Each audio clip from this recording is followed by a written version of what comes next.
Reconnaître sa force est une bonne chose. Mais le dire à tous vous ramène toujours à la réalité de ce monde. Il était une fois, dans un pays lointain, un tam-tam parleur qui annonçait toujours la même nouvelle le matin. Le tam-tam disait: dans ce pays, il n'y a qu'un seul animal prestigieux. Le seigneur lion a la puissante mâchoire.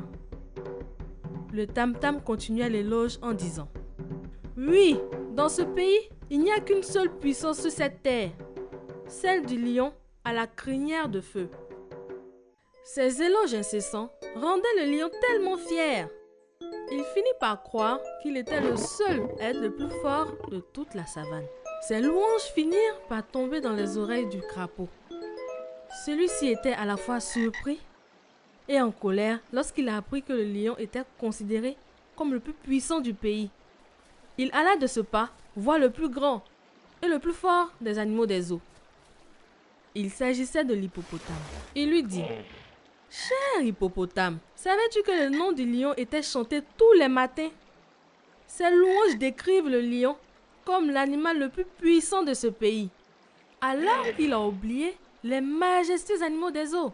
L'hippopotame demanda: qu'est-ce que tu proposes pour remédier à cet affront? Le crapaud se rapprocha de son oreille et commença à lui chuchoter son plan. Le lendemain matin, le tam-tam retentit avec son même message louant le lion.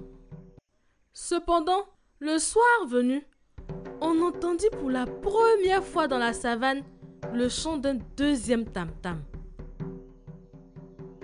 Celui-ci ne faisait pas l'éloge d'un animal, mais il annonçait un défi au lion. Toi, le lion à la mâchoire puissante, viens tester ta force près du fleuve. Si tu prétends être le plus puissant de ce pays, viens au bord du fleuve montrer ce que tu vaux.